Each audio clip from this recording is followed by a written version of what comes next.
shy, so I'll start. Michael Hannigan, I run the Pikespeed Community Foundation. We're one of the only community foundations in America that actually invests in local food in their community. How many working farms are there within 20 miles of where we're sitting? Anybody know? It's easy. 1. How many are there within 30 miles of where we're sitting? It's easy. 2. So Colorado Springs has a serious challenge in terms of food production. How many working farms are there that are organic within, would you say 100 miles? Within 100 miles of where we're sitting? 9. So the numbers are tiny. If we ever want any food security, food sustainability, we have to do a whole lot better than that. We need 100 farmers, and that's going to come from our community.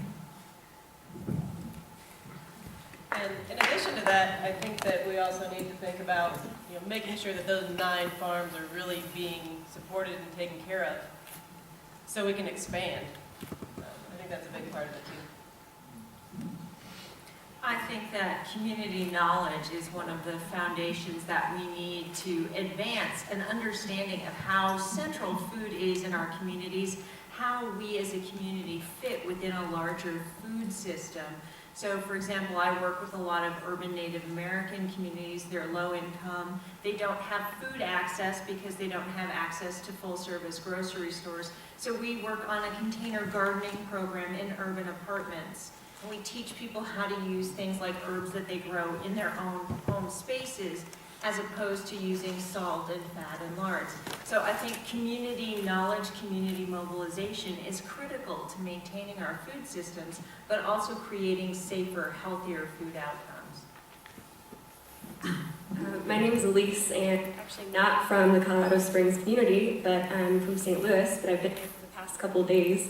And just throughout my travels in the Midwest, talking with students that are interested in local food, it's really apparent that communities are really important for to build a local food culture, to get people excited about local food and regional food. So to be able to build that local culture, you need community buy-in. So that's really important, and I'm really excited to be here.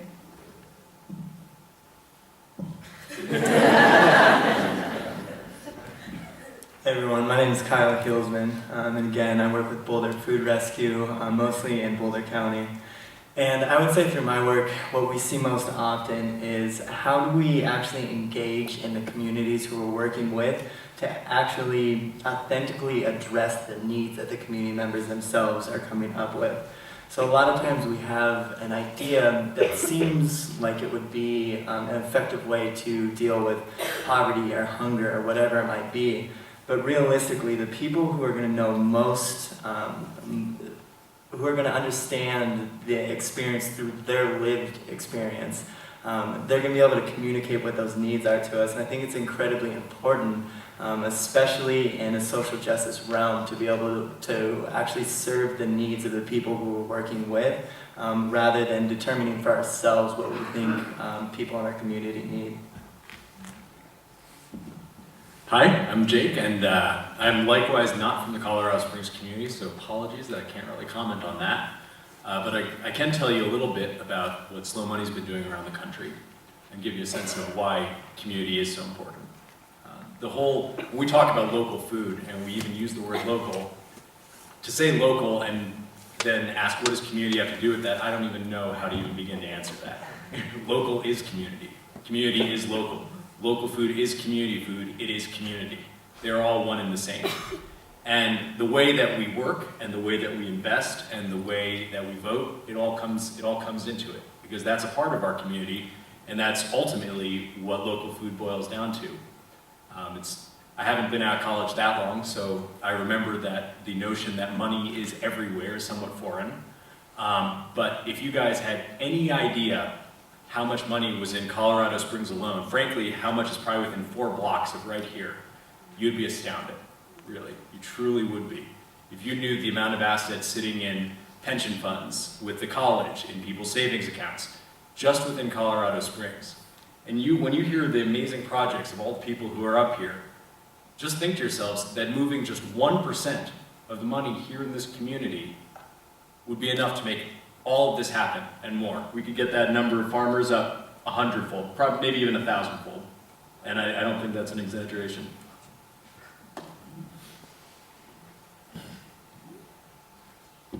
Mike Callicrate.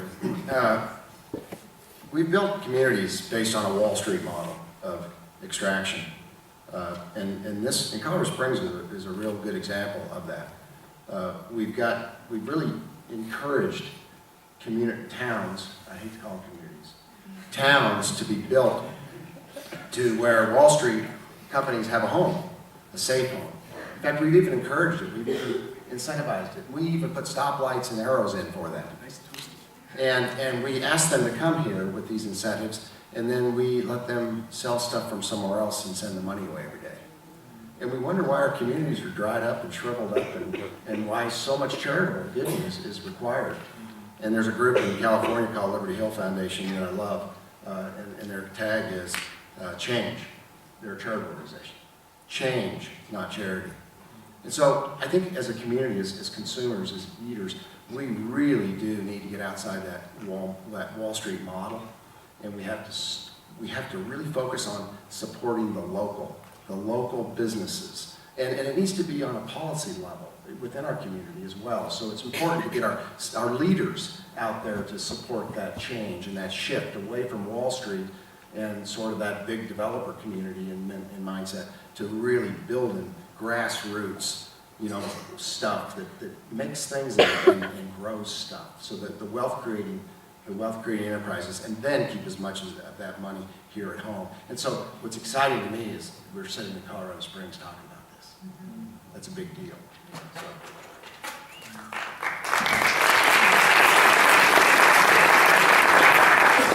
I just want to add one more thing. Most of us own, if we have a retirement plan or an investment plan or savings account, we actually own pieces of stuff worldwide. It's easier to buy stocks and bonds in Hong Kong and Thailand and Vietnam than it is to buy pieces of places that produce food in Colorado Springs or Pueblo or Boulder or Fort Collins. And if you just took, I agree with several people down the line, if you take and you rethink how you do local investment, and you realize that you actually invest your dollars in places that you care about, return becomes less important than meaning, and it changes the entire investment landscape forever.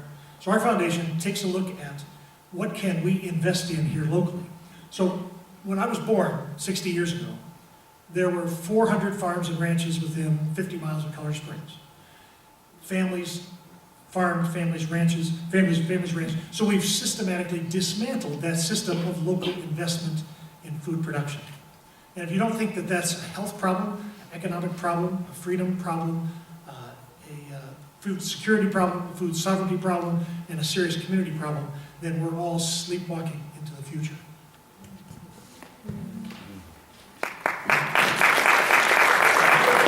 Michael, just to follow up on that loss of all those farms, in our nation, we've lost 98% of our hog farmers, 86% of our dairy farmers.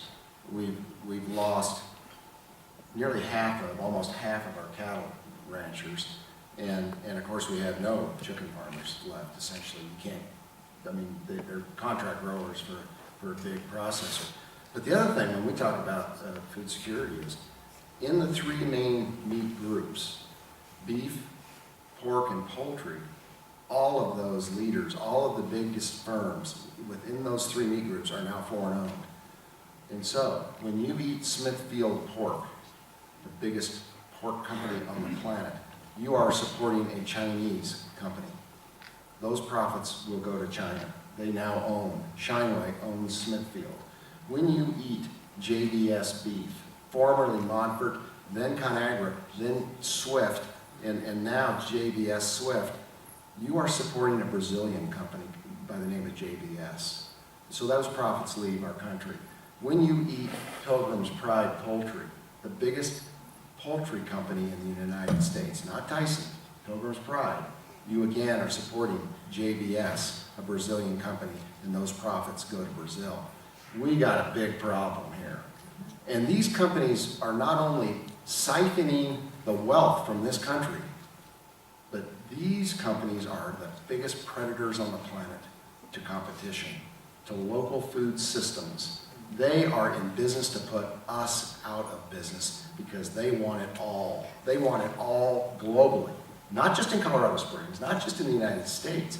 They want it all globally. And they're not going to stop unless we set some policy that says, enough. We're not going to do this anymore. We're going to support our own producers on the land that farm sustainably. And you know, have I told you I hate that word, sustainability? Some of you have heard me say this before. I am so tired of that word. It's the one they stole. You know, Walmart now is an expert on sustainability, gives speeches on sustainability. And I want to talk about restoring it. You know, and we talk about the permaculture thing, which I really, really love, Becky. The permaculture, that's the awesome stuff. But it's about restoration. It's about restorative thinking. And this is what you guys need to think about with the money. Let's put our money into the restorative projects that actually can honestly work and stay free of the predator. So speaking, when we were talking about sustainability, the awful word sustainability, but how do you then balance the need to feed those who can't afford? Because right now sustainable food, sometimes organic food, is more expensive and out of the reach of those who need it. So how do you balance the need of feeding those large portions of the population who cannot afford that food at the moment and still move forward in this mission of sustainability? I think it's a tough question. There are no easy answers to this, but there are a few ways that you can look at it. One of them is that we as a nation spend both the lowest percentage of our income on our food of any country on the planet and of also any historical period in the history of the human species. So there's a values question that we do need to ask about how we do spend our money. And is good food and is local food systems something that is worth investing in? And when we do start talking about that permaculture and that systems theory and how things move, you have to look at the bigger picture and how these cycles end up coming back on themselves. So one of the big lies, when we talk about this extractive economy, what we have been sold, and what I'm sure many of you are sold in your introductory econ classes here, is the notion that everything boils down to the lowest price. And you're going to compete and compete and compete and compete, and you're going to get prices lower and lower and lower and lower. You can invest more and more and more in bigger and bigger machines and replace the most expensive part of the supply chain, which is human labor. And that's all going to give us the cheapest products that we can possibly get. Now the question is, when you keep cutting, and you cut the human out of every single possible part that human exists, where do people get the money to buy these cheap products? What is actually cheap anymore? And you look at unemployment in this country, this is here to stay. This is the natural result of the direction that we've been going. So yes, in the midterm, in the short term really, it's very hard. It's something that's hard to look into someone's eyes and say, yeah, go buy that organic produce that's double the price. Go buy the local produce that, because it's local meat and you treat your animals right and you treat your employees right, instead of putting them in a CAFO where you have 10,000 animals in one shack all stepping on each other and being loaded with antibiotics. Instead of doing that, give them space. Give space to your employees. Give space to the animals. Have more owner-operators. Don't have one farmer on 10,000, 20,000, 50,000 acres. Suddenly we have jobs, and people suddenly have living wages that they can use to afford that higher priced food. So, short term, hard. Longer term, I think it's only going to get harder if we don't start making these choices. I would agree with that, and I would add to that we've started to see some small-scale responses to that in urban environments, where in the communities where I've worked, we've seen an effort to take over abandoned space, to create garden space, and what we end up doing is we end up teaching a skill base to folks who are living in very challenged areas. For me particularly, I work with low-income Native Americans who've been relocated from reservations to cities. So they learn skills, capability through gardening, but they also contribute food to their communities. A lot of them who run garden plots contribute a portion of their food back to the urban Indian centers and their food pantries. So it's small progress, and to make that bigger, what we need to do is we need to reorient community pressure on political officials to change things like zoning laws. so that we can increase composting, we can increase, as Ian mentioned, the need for bees and beekeeping. It's much harder to run a garden when you don't have pollinators. So city ordinances about beekeeping, about composting, things like this, about zoning to take over abandoned space and create new community gardens and potential outlets for food, for farmers who are coming into the area to allow people to access that food. Those are small steps, but they're very necessary steps to start addressing the issues that you raised.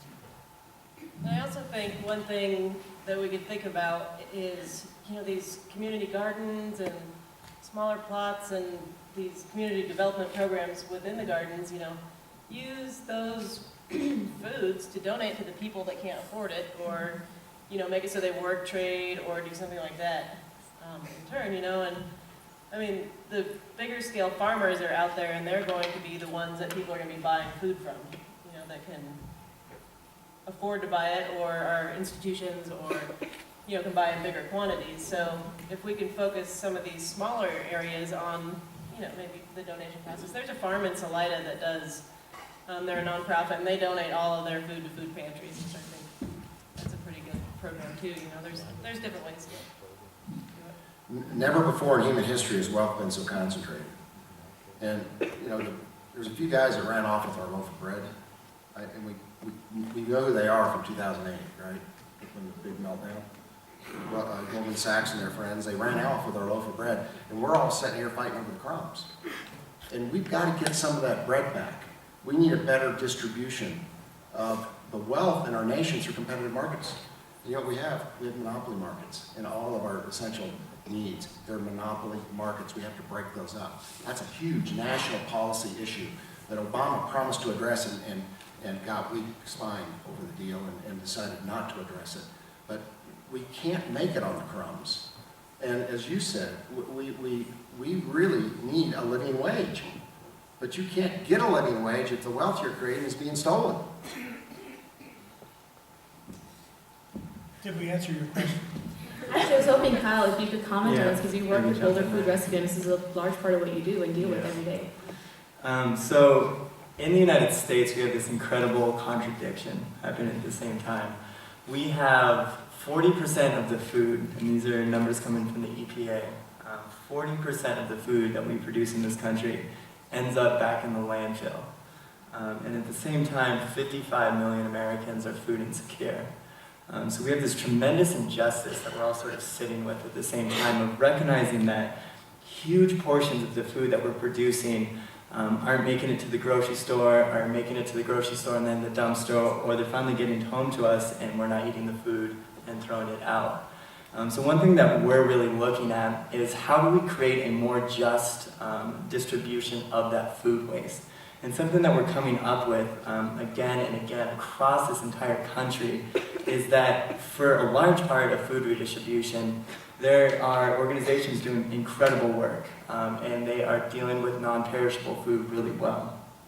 What we see is a really challenging dynamic issue right now, however, is that produce isn't getting redistributed at the proportions that we would want.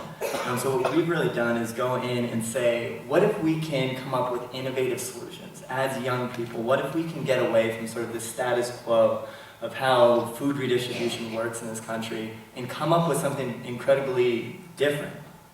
And what we've done is say, well, what if we collect all the produce from grocery stores and take it to the people who need it that day? Instead of going to warehouses, instead of going to redistribution centers, we take it from the grocery store to the people who use it. And I think that there's incredible power in groups of people coming together. And these people, Colorado Springs Food Rescue is a huge one out there right now, of young people coming together and refusing to come up with solutions that fit into status quo, and instead coming up with incredibly innovative solutions to problems that we're experiencing daily in our communities and our lives with our families and friends. I wanted to jump on the food recovery bandwagon. Okay. So at Bon Appetit, we recognize the issue of and the incredible injustice between food waste and hunger. And we have over 500 cafes in 32 states. And while as a company we're really committed to reducing food waste by our kitchen principles, such as cooking from scratch and using whole ingredients and cooking in batches, there is inevitably food waste produced at our cafes. It's just inevitably part of this food service model. So we have recently partnered with Feeding America, which is the largest largest hunger relief organization in the country, and it's this umbrella organization over food banks, and from food banks come, feeding sites and soup kitchens. And what we're doing is connecting our cafes with these food banks and feeding sites.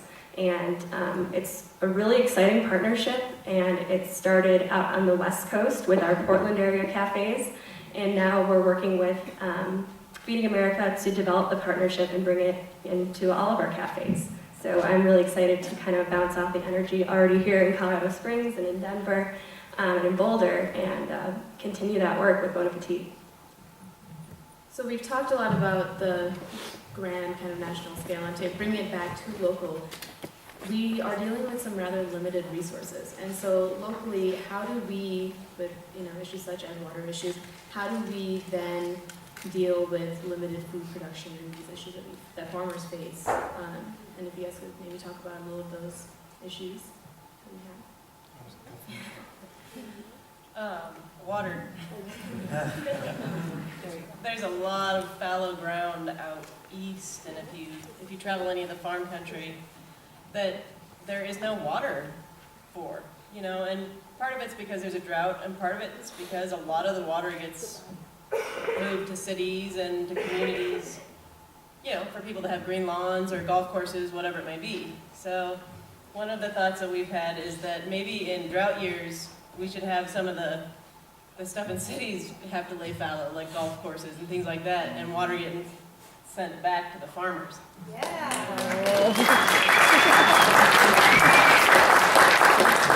I think no matter what we do, we have to look at solutions that, I like the way you talk about solutions that no one has thought about, at least for the last 50 or 60 years. Our foundation, we own Venatucci Farm, some of you have heard of it. It's a wonderful producing farm, but when we took it over, it was basically a farm that was just weeds that had been plowed under for 5 or 10 years. It's a wonderful, thriving farm, but our foundation is investing in the whole spectrum of food production.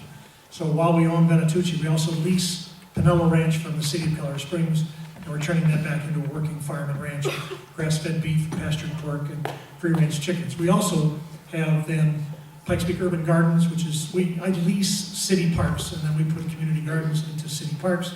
It helps the city parks because there's a group of people that come, they grow their own food, 10% of it goes to care and share.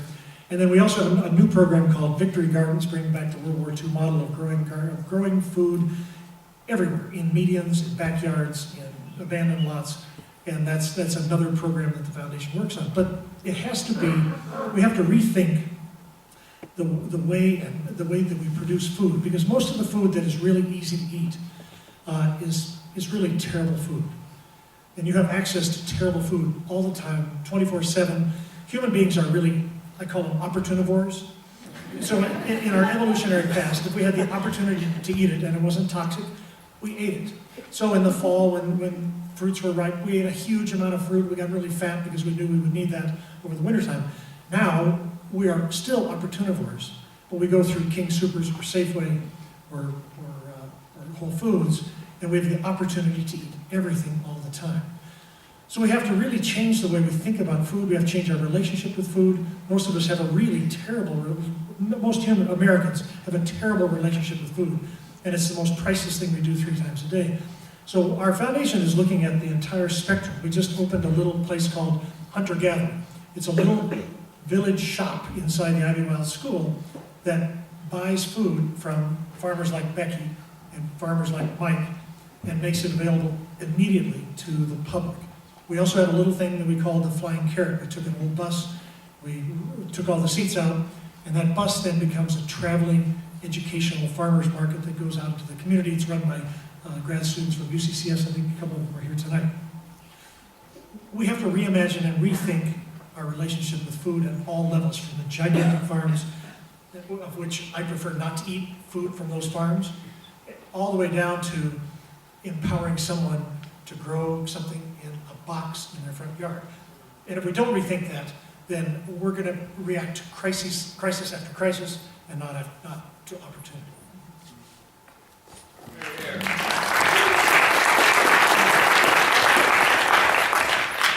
I think one of the most exciting things about the time that we're living in now, and a theme that's been coming up over and over, is that we waste so much that if we just open our eyes and look around for 1 second, we'll see resources all around us. We waste people, we waste food, we waste space, we waste water.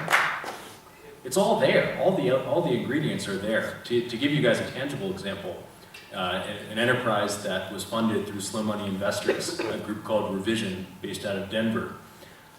They're working in the Westwood neighborhood, which is sort of an underprivileged neighborhood. It's primarily Hispanic and Somali refugees.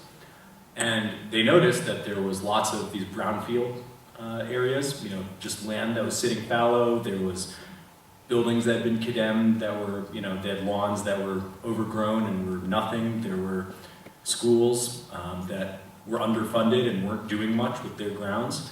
And what they did is they organized members of the community. They taught them some basic gardening and horticultural skills. They got them to use some biological waste and things as fertilizer. And they got them to start growing food on all these different sites. And they ended up working with the city because the city was more than happy to have these wasted brownfields be developed. And suddenly you had all of these communities. The interesting thing actually is that, especially for some of the immigrant communities like the Somalis, this was something that was totally normal to them. They were more confused why Americans hadn't been doing this all along. But they had all of these folks, many of them who were unemployed, who were quote unquote wasted, whose time was being wasted, growing food. And in fact, they grew so much that they're now in the process of creating a for-profit co-op that's going to be a food hub for the community, which is also a food desert. So when you start looking around you and seeing how much is wasted and how much is in fact a resource, you really can make a huge difference right here as well. It reminds me a little bit about the guy in LA, the gangster gardener. From an economic perspective and a policy perspective, growing food is creating wealth. Like Ben Franklin said, plant a seed in the ground, add a little water and sunshine, and as if by magic, as if in a continual miracle, wealth is created. And I love it, the gangster gardener from LA that was doing as you just described, and came up against some opposition from the city, and of course that got settled when the community got behind him. But he talked about growing food is like printing your own money. And it truly is. It truly is. And so it can really shift a whole entire community from an economic perspective and really help in some of the issues that you just talked about hungry people. How can they afford to eat? Well, you can't when you buy it from Walmart, but you certainly can if you help grow gardeners. So. There's also some economies of scale. If you talk to Larry Stedman, who's our Pikes Peak Urban Gardens guy, Larry will show you that you can take $50 and turn it, investment in seed and other things, and turn it into $2,000 worth of food. It's a pretty good investment. The other thing is you have to be persistent. It took us 2 years to get our first lease on a city park for a community garden. It's a long time. And there was a budget crisis in the city of Colorado Springs. Can you imagine that? And they decided that I got a call the next day after the city council looked at the budget, and they said, "How many parks would you like?" It's kind of a different. So out of crisis can come opportunity. So think way outside. I like what I'm hearing out of Boulder, and I think we can bring some of those ideas out down here to Colorado Springs. I just wanted to touch on the difficulty of growing food in this region, and the lack of resources in terms of water.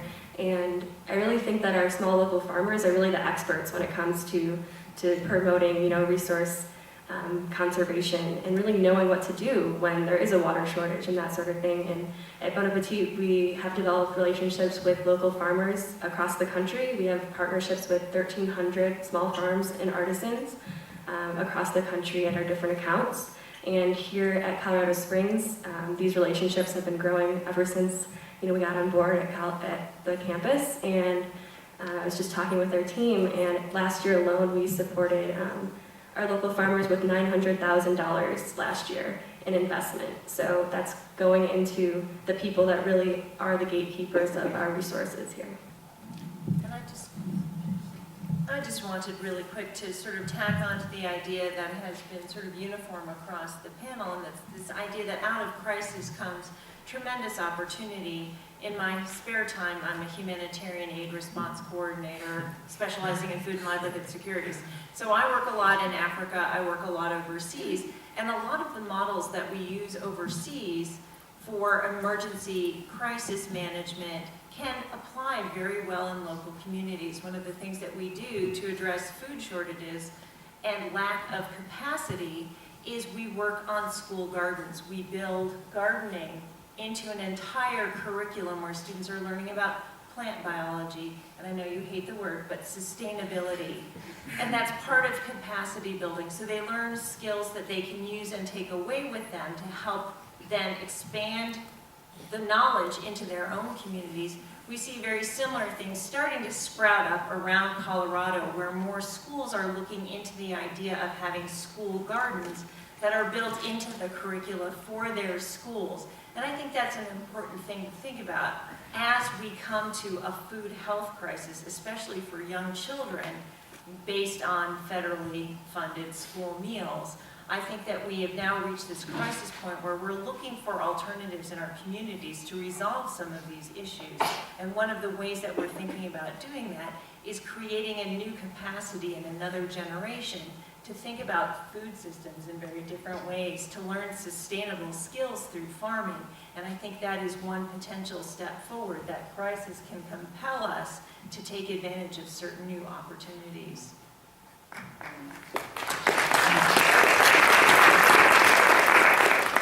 We'd like to take a moment and just open this up to the audience. If anyone has any questions they would like to pose to the panel, now's your opportunity. Go ahead. Kyle, I'm wondering how you operate with the local grocery stores. Someone let me into the back room at Safeway. I saw tons of food that was going to be thrown out because they're so afraid that somebody might bring up pepper that has a spot on it and ask for money back. So it's all thrown out. Have you gotten past that in Boulder? Dumpster diving. Yeah, so in Boulder what we found is grocery stores have a serious commitment to aesthetics.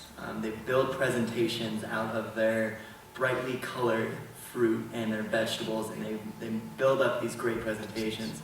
Well, what comes out of that is any apple with a single bruise on it, or any banana that might be 3 days from going bad, isn't aesthetically pleasing enough for the presentation.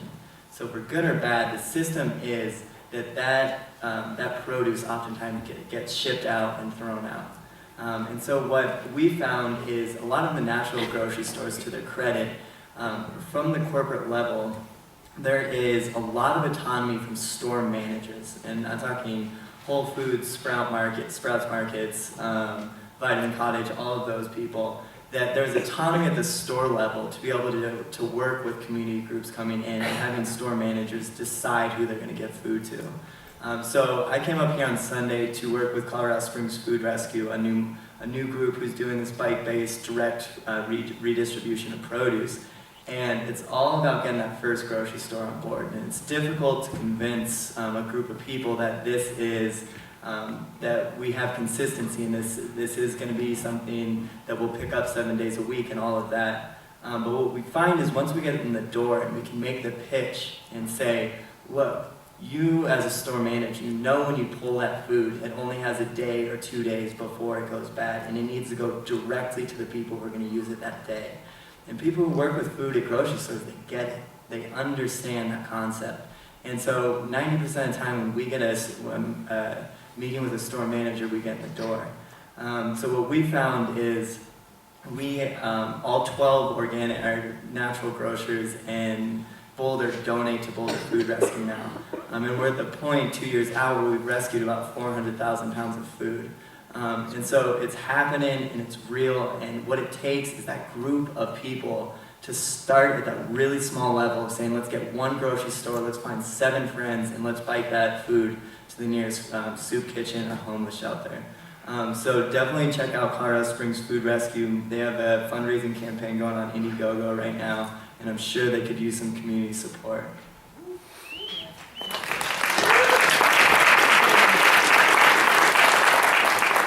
I'd like to hear more about systemic change. I like the direction that Mike was going when he talked about that we're fighting over crumbs.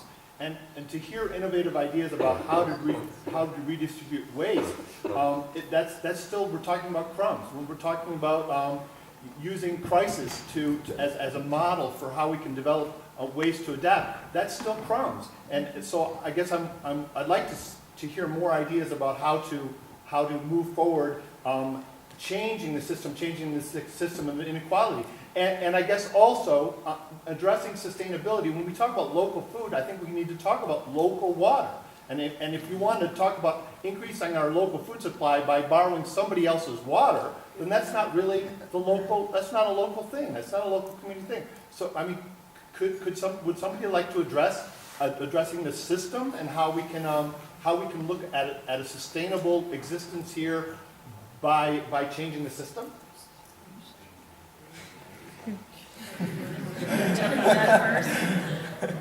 I really think we should let Pete Lee address that question. And I see Pete here in the audience. It's got to be policy driven.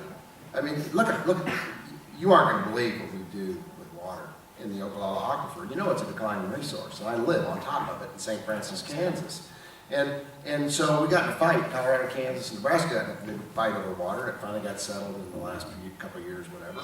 And so we are now setting up systems to pump water out of the Ogallala Aquifer through 3-foot pipes. Thousands of gallons per minute. Thousands of gallons per minute out of a lot of different wells. Putting it out on top of the ground, and it's like flipping Kansas the bird. I mean, Colorado is shipping their water from the Ogallala Aquifer on the surface where it used to was safe and underground where it didn't evaporate and it was available for beneficial use. We're now going to pump that out and we're going to put it on top of the ground, and it's going to run about a few miles into Kansas where it's going to evaporate away and soak away and do nobody any good. This is the kind of idiocy, the kind of folly that this country is capable of. And until we get more guys like Pete Lee in a position of rulemaking and legislation, we're screwed. We're screwed. We have got to, we need a damn revolution here. And we took the Bonnie Reservoir, a place for recreation. It's a fishery. It was a bird habitat. It was a wonderful place on the Kansas-Colorado border. You know what we did? We emptied it. Now the Republican River is dry a big part of the year, and we're not able to grow the crops that we're always able to grow from the seepage of that reservoir down into the Republican River. This is craziness. So,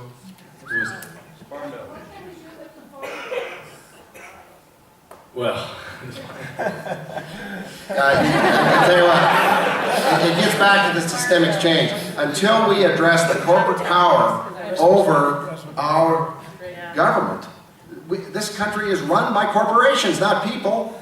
You were all watching the Bronco game and drinking beer when this happened. Oh yeah, corporations are people, of course. But I'm telling you, it's the systemic change of taking our government back. Corporations run the show, and until you fix it, you're... Becky, did you want to comment on this as well from the farmer's perspective? See you itching over there to do that. No, I'm just listening. As far as water goes, you can't grow anything without water. I don't care where you're at, if you're in a city or if you're in the country or where you're at, but it's still really important to look at watersheds and where the water goes and where it makes most sense to use it. That's one cool thing about Arkansas Valley Organic Growers. We're all right on the Arkansas River. Granted, some of us still don't have water because it's been reallocated to different places, but I just think it's really important to look at our watersheds and how we can keep those pristine and the water there and going downriver to Kansas eventually, so everybody can use it.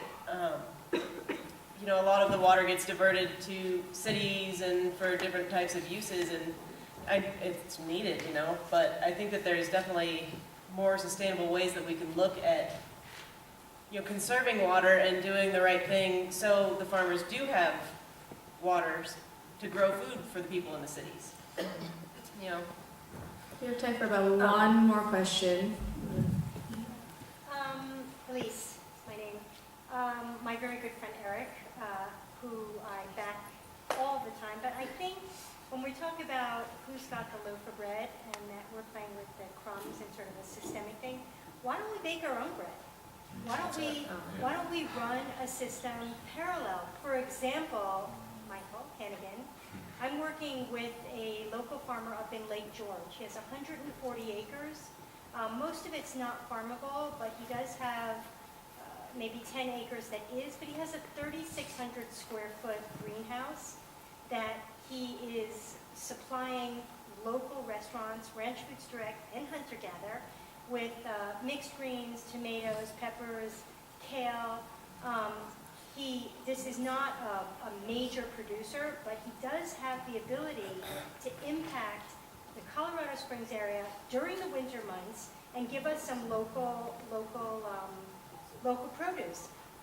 I spent the past 2 months trying to get him funding. Colorado Fund Enterprise. FSA, we had a loan going, government shut down, but they still don't even know if it's going to be funded. I've called you about 5 times, Michael Hannigan, to try to sell me. and I'm going to get to you next week. But what I'm saying is, you know, and again, Mike, you know my speech about policy. I say, let's opt out of the system, run something parallel on a human scale, on a small scale. We know that backyard gardens and small farming operations can feed our town. And by the way, the farmer up in Lake George, he has access to 2 springs, 2 water springs. He's got the water. He has the ability. Let's pull together as a community on a small scale and get started making our own bread. Forget the crumbs. And give it to the panel. You have some comments? I just wanted to say something really quick that also addresses your issue of how do we change the system? And one of the things that we have to do to address this issue and to change the system is to start focusing. It has to be a multi-phasic approach. You can't just approach adults, you have to approach kids simultaneously. And education and exposure are big keys in that. Now, admittedly, as an educator, I'm biased towards that perspective. But there's truth in that in the sense that you're talking about the issue of food waste. Why is it that we go, ooh, a bruise? Because we don't know any better. For those of you who've actually gardened, you know that your tomatoes that you grow are misshapen and lumpy. That does not mean that they are bad to eat. It just means they look different because that's the natural process than something that's been grown in a container and looks perfectly round. So part of changing the system is dealing with how do we think about food and why do we waste it. If we get people closer by getting volunteers to work at farms, by getting people to work in victory gardens, to actual food production, to see what food really looks like when you produce it yourself, and to understand what it tastes like and how different that is, then we start getting over some of the issues of food waste. We have now created a corporatized culture that has professional food photographers. People who make your burger that you buy at McDonald's look like nothing you will ever actually see in the real world. So we have to start deconstructing that social space through knowledge and getting people closer to real food. Just a thought. And I think to touch on what you were saying, Alyse, is, you know, to look at all the systems that are going on, you know, if you've got product that needs to be moved, look at all the systems and ways that you can get it out there. You know, and have, you know, you grow what you can move, and so there's not the excess or the waste or to be donated, whatever it may be. But like Avog's a great example. We're just a little organic distribution system, and we can never supply enough product, you know? So, I mean, it's all about getting everybody in and working on the same systems, you know, and all the way down the line. So. I love this topic. Both because everyone's clearly so passionate about it, and second because this is a big part of why I believe that changing the food system is also how we change the political system and the economic system. It is a leverage point. All of you here tonight have happened to find yourselves with your finger on the pulse of where the change happens. And Mike, I love you, but I'll have to respectfully disagree as far as the policy side. Politics is a game of power, not wishes. And until we have power, we will not change policy. Now, power is a multifaceted thing, and it doesn't just exist at the national level. It exists in our houses, it exists in our neighborhoods, it exists in our towns. And the nice thing is it's much more accessible there. So when we talk about building something parallel, it's not just about, hey, we're going to go and we're going to rebuild civilization from scratch, and one day the government will wake up and be like, oh my God, there's another country here. What's going to happen, and the way that we can do it, is that we can take these backyard gardens, and we can take these food recovery, and we can take these sympathetic store managers, and we can take these local farmers, and we can take all these different components. Suddenly, we have those. That sounds like the building blocks of political power to me. That sounds like something that maybe the mayor will, or the city councilman will say, hey, I kind of want to listen to these people. There seem like a whole lot of them, and suddenly that's where our tax revenue is coming from. That's where crime rates are dropping from. That's why we're spending less money on food stamps. That's why we're spending less money on police and on pollution cleanup. Healthcare? Healthcare, yes. So all these things, all these steps, and food is the nexus of all of this. We are donuts walking around, right? Like the natural world comes into contact with us through our mouths. And food is the place where we connect with the world, and it's a way that we can connect with each other. And when we recognize that and connect with the fact that it is the best way that we can print our own money, well, hey, money is power. Let's do it. Yeah. I'm just going I get one more. Okay, go ahead, Mike. And so, Alyse, we got to make our own bread. We got to create our own wealth. But here's the problem with policy. If you're not involved, they're going to make baking bread illegal in your community. That's where Pete and his friends have to come in and tell them, no, you're not telling us what to do. We need a local control. You've got to get involved. You've got to get involved politically. And the deal is about this connecting with other people. This is a big deal. Where we can really start we can really start pulling people together around these issues to make baking bread legal in your own community, and let's do that through a public market here in Colorado Springs. I really hate to break up this powwow, but we hope to continue this outside. So the whole point of this panel was to get these questions flowing, these discussions happening. So we want to welcome you. First, thank our panelists for being here tonight.